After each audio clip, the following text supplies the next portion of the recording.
Vendredi 20 mai.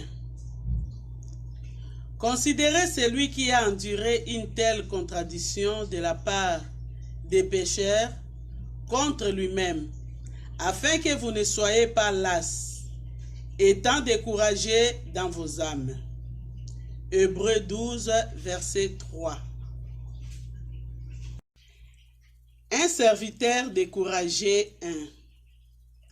Ayant fui devant la méchante reine Jézabel, Élie le prophète découragé s'assied sous un genêt et demande la mort. 1 Roi 19.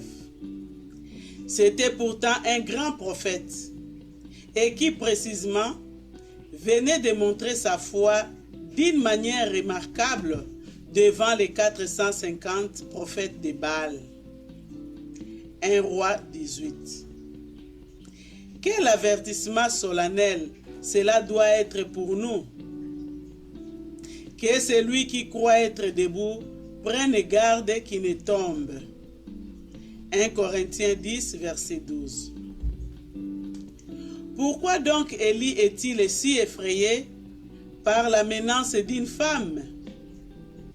A-t-il oublié les délivrances divines au torrent de Kérith et chez la veuve de Sarepta? 1 Roi 17.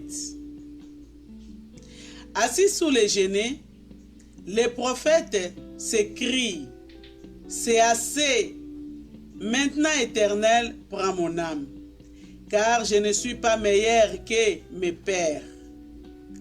1 Roi 19, verset 4. Il s'était donc écrit meilleur que ses pères. Il se croyait maintenant seul fidèle en Israël. Les fils d'Israël ont abandonné ton alliance. Ils ont renversé tes autels. Ils ont tué tes prophètes. Je suis resté, moi seul. 1 Roi 19. Élie ne se tient plus devant l'Éternel comme il aimait à le dire. 1 Roi 17, verset 1. 1 Roi 18, verset 15. Il regarde à lui-même. Il se complaît à penser à sa fidélité. Laissons Élie et pensons à nous-mêmes.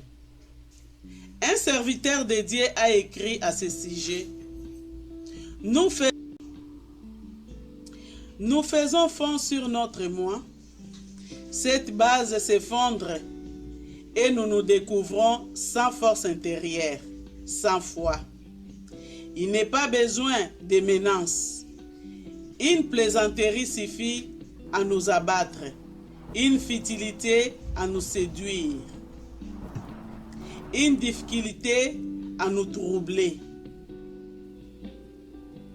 Et nous voilà à pleine défaite, déçus, aigris, doutant des autres et de nous, estimant notre travail sans fruit malgré tous nos efforts.